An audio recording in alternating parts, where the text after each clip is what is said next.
好来，乡亲啊，2020总统的争霸战，先来看民进党内的总统初选。这个民进党的协调小组来建议，把时间延后1礼拜。也毋过，独派的大脑高宽敏对协调这件代志真不满。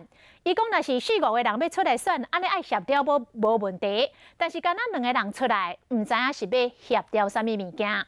高宽敏是真挺这个赖清德，讲这个蔡赖配一点仔意思嘛无。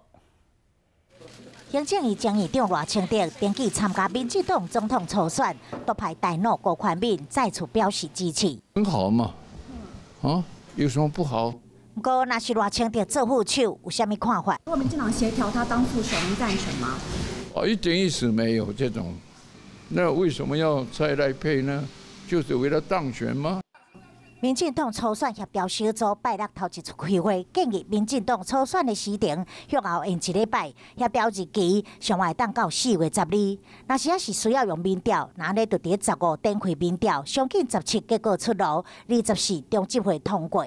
如果4、5个人出来要切角，啊，2个人出来，啊，这切角是什么意思呢？你们想一想。那我也认为赖清德会 走完初选的程序了，我们希望可以打一场典范级的初选。民进党总统初选，蔡英文甲赖清德2个人竞争，会有啥物款的变化？啥物结果呢？世人好奇。